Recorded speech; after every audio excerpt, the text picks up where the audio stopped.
Sam Poulin can skate. Sam Poulin's got the frame to do damage once he arrives. Sam Poulin's got enough offensive skill to produce some points. Why is it that I'm just not there on this kid and never have been? Good morning to you. Good Friday morning. I'm Dejan Kovacevic of DK Pittsburgh Sports. This is Daily Shot of Penguins. It comes your way bright and early every weekday. If you're into football and or baseball, I also offer daily shots of Steelers and Pirates in the same place that you found this. Here's what I know about Poulin. I know that he's going to get a real chance from this management group, from this head coach. Kyle Dubas likes him. The overall development staff likes him. And Sullivan has always had a bit of a soft spot for him, going back to when he was 18 years old and just showed up here after being that first rounder coming here out of the queue.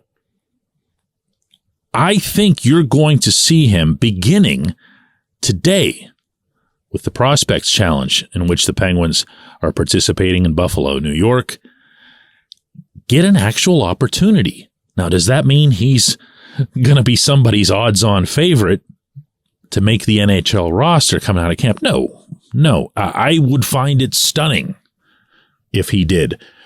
Part of the reason for that is that Dubas is really loaded up on those types and continues to do so with the PTO guys he's added. The other reason is Poulin has to check some boxes. And I know what his age is, and I know that he's been in the AHL for a while, and I know that he had a tough time about it over the past year personally. Smartly addressed some mental health issues. But he's still going to have to work his way back to being seen as someone that you can trust at the NHL level. That's not me being cold. I am more than understanding and sensitive of mental health issues. But at the end of the day, the business is the business. And if you're going to employ someone, they have to contribute to your business. And there's going to be some stuff that everyone's going to want to see. They want to see the consistency in the effort and the production and the approach. They want to see a role get defined, whether that's by J.D. Forrest and Wilkes-Barre, whether that's by the development staff and Tom Kostopoulos, whether that's by Sullivan himself, because ultimately that's the aim, is to get him playing for Sullivan. Who is he? What is he as a player? I found this kind of interesting from Forrest yesterday in Cranberry, meeting with reporters after those prospects had a practice up there. Yeah, he's a bear. I mean, there's no doubt about it. There's not a lot of guys that are built like him that can control the play down low. That's one of the things we love about him, that he's willing and wants to play the grind game, thrives down there. When you see somebody dominate in that area like he does, it's pretty exciting. He's a bear. I mean, that's pretty strong terms. If you had just waltzed in on that discussion in which Forrest said that, you might have thought he was talking about Drew O'Connor. And O'Connor, to his credit, has found his own role, his own niche in this organization. Maybe he's never going to be someone who works on a top six, no matter how much he'll look like he can score on occasion. Maybe he'll be that guy who just buries people on the forecheck, who ends up with the puck X% of the time. And from there, the coaching staff, assisted by analytics, can look at this and say, hey, you don't just want this guy on your forecheck, you need him on your forecheck. Well, if Poulin is that, if Poulin ends up being that, awesome. That is what you want, especially in the Sullivan system, out of your third and fourth lines. It's nice to have an awareness of the ice. It's certainly nice to have a finishing touch. Poulin has showed both of those to varying extents.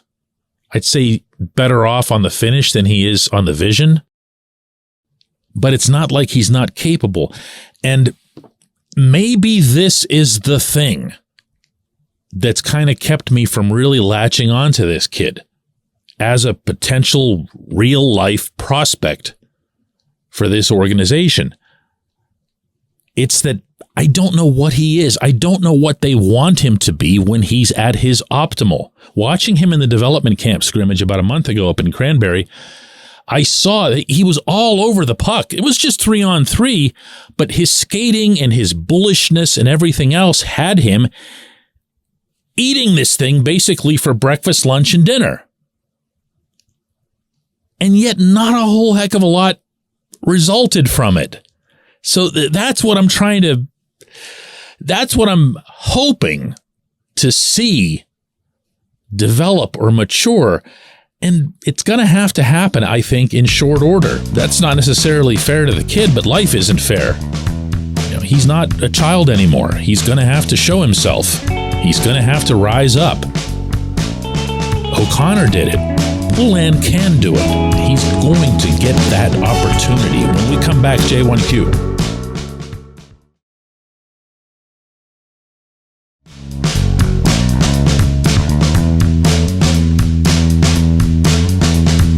Today's J1Q comes from Chris, who says, DK, what do you make of pretty much the entire roster coming together from all over the world to practice and play together 2 weeks before the official start of training camp? I find it pretty astonishing, and I can't think of any other sport where this would happen. Well, Chris, it does happen in all sports. In fact, all three of Pittsburgh's teams have that pattern. The Steelers have everybody in camp, in the fold, way before they're required to be there. And in fact, most of those guys, unlike the Penguins and Pirates, live in the city year-round. That's kind of an NFL necessity. You're just in the space where you need to be getting the proper training, oversight, nutritional advice, everything. It's a different breed, the National Football League. The Pirates will show up in Bradenton way before they're required, particularly the pitchers and the catchers. The pitchers have to be super careful with their arms, or else you can't just show up and say, hey, I'm going to throw this ball 97 miles an hour. Your elbow ligaments won't like it very much. But that's not to take anything away from the Penguins. This might be, just going off a random memory feel here, the biggest turnout this team's had this far in advance of the official camp date. But it's not unusual. It's not extraordinary by any means. It's cool. It's welcome. You want to see it. And I would say that applies doubly so to the various new members of the fold. Not just Erik Karlsson, but Riley Smith, Lars Eller, Noel Acciari, Matt Nieto. These guys are coming from teams where they were important players, leader types. And Smith, actually, even more so in a way than Karlsson, stands out in this regard because Smith just won the Cup. And these guys on this team, on the Penguins, who've won the Cup here, have to be able to relate to what that'd be like. Smith just spent the summer celebrating with the Cup and carrying it from here to there and participating in various events with the Golden Knights, even after signing with the Penguins. There was some softball game or something like that where he won the event with a home run, and he's getting mobbed by his Vegas teammates and everything. He's already a Penguin. There's got to be an assimilation period. Yeah, the real reason that they're here early is an ice cold one, and that's that they need to keep their legs moving. They need to be able to skate. You don't use training camp to get into shape. That ended 40, 50 years ago. You need to show up ready to really, really let it fly from the first time Sullivan blows the whistle.